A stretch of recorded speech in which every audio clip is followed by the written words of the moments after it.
Kalena dhammat sawanang etamang kalamutamang.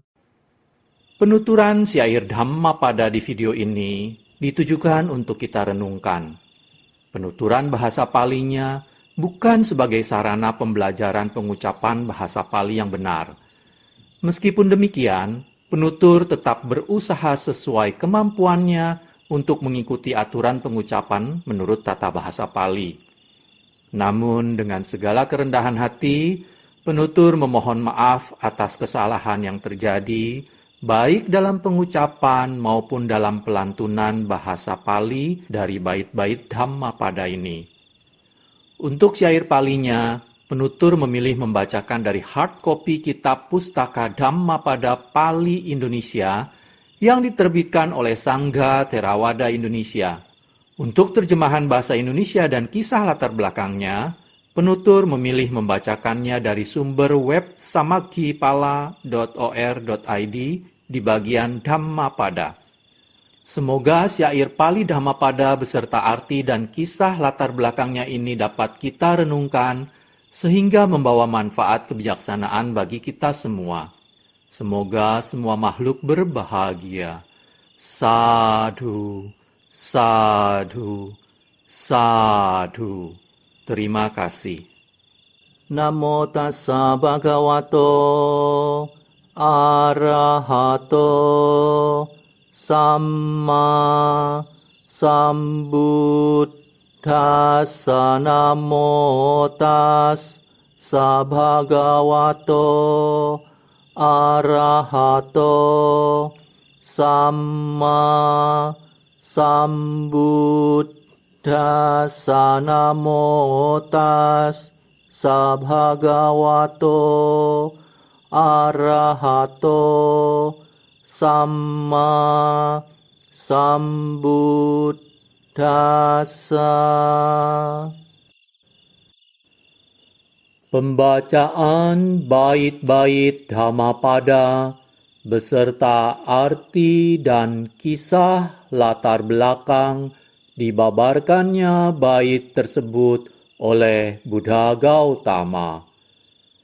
Pandita Waga, kelompok bait tentang orang bijaksana. Bait 82. Yatha pirahado gambhiro vibbasano anawilo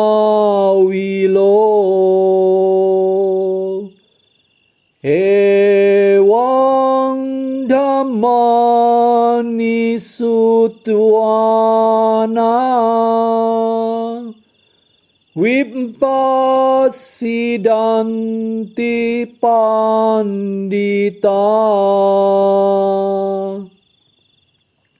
Bait 82 artinya, bagaikan danau yang dalam, airnya jernih dan tenang.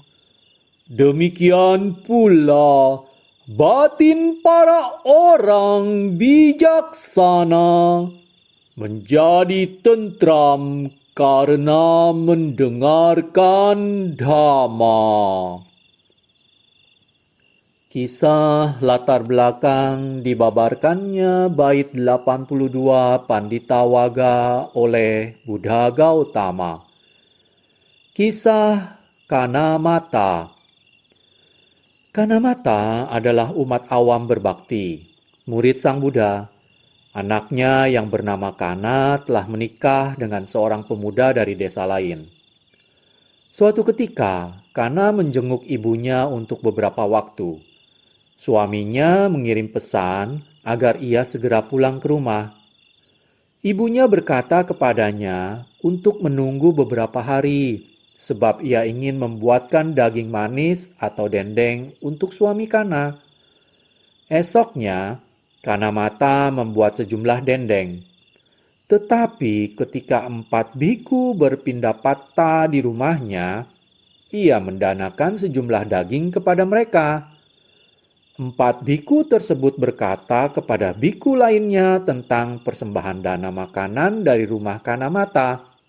Mereka juga melakukan pindah patah di rumah Kanamata. Kanamata sebagai pengikut dan murid Sang Buddha mempersembahkan dendengnya kepada para biku yang datang satu persatu.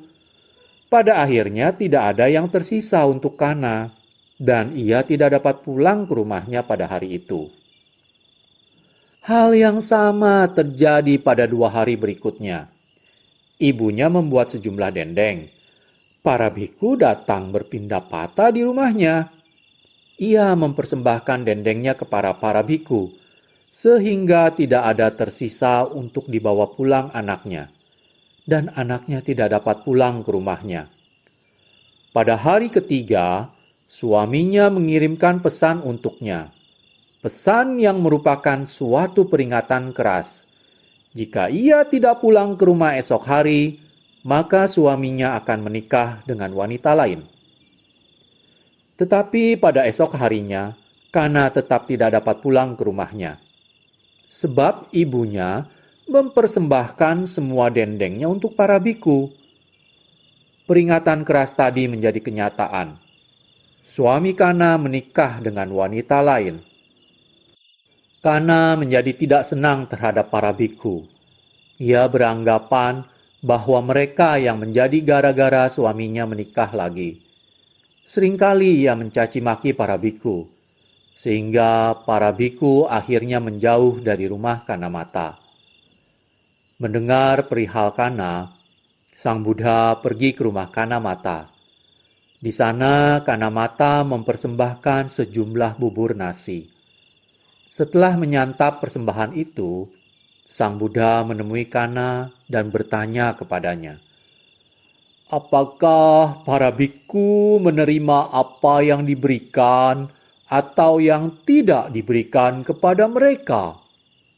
Kana menjawab bahwa para biku menerima apa yang diberikan kepada mereka dan menambahkan bahwa mereka tidak bersalah, saya yang salah. Jadi ia mengakui kesalahannya dan kemudian memberi hormat kepada Sang Buddha. Sang Buddha kemudian memberikan khotbah. Setelah mendengarkan khotbah itu, Kana mencapai tingkat kesucian Sotapati. Pada perjalanan pulang ke wihara, Sang Buddha bertemu dengan Raja Pasenadi dari Kosala. Beliau mengatakan perihal Kana dan sikapnya yang tidak baik terhadap para biku. Raja Pasenadi berkata kepada Sang Buddha agar dapat mengajarkan kebenaran Dhamma kepadanya. Sang Buddha menjawab, "Ya, saya telah mengajarkan Dhamma kepadanya, dan saya juga telah membuat ia menjadi kaya dalam kehidupan mendatang." Kemudian Raja Pasenadi berjanji kepada Sang Buddha untuk membuatnya kaya dalam kehidupan sekarang. Raja mengirimkan orang-orangnya untuk menjemput Kana dengan tandu. Ketika Kana tiba di istana, Raja mengumumkan kepada para menterinya, "Siapa yang dapat memberi kesenangan hidup kepada anakku Kana, silakan merawatnya." Salah seorang menteri dengan sukarela mengadopsi Kana sebagai anaknya, memberinya kekayaan dan berkata kepadanya, "Kamu boleh memberikan dana sebanyak yang kamu suka." Setiap hari, Kana memberikan persembahan dana kepada para biku di 4 pintu kota. Ketika berkata tentang Kana dan kemurahan hatinya dalam memberikan dana, Sang Buddha bersabda, "Para biku, pikiran Kana sebelumnya diselimuti kabut dan lumpur. Sekarang telah menjadi jernih dan tenang oleh kata-kataku." Kemudian Sang Buddha membabarkan bait 82 berikut ini. "Bagaikan danau yang dalam, airnya jernih dan tenang. Demikian pula batin para orang bijaksana menjadi tentram karena mendengarkan Dhamma. Kalena dhammat sawanaংเอตัมมังคลมุตตมัง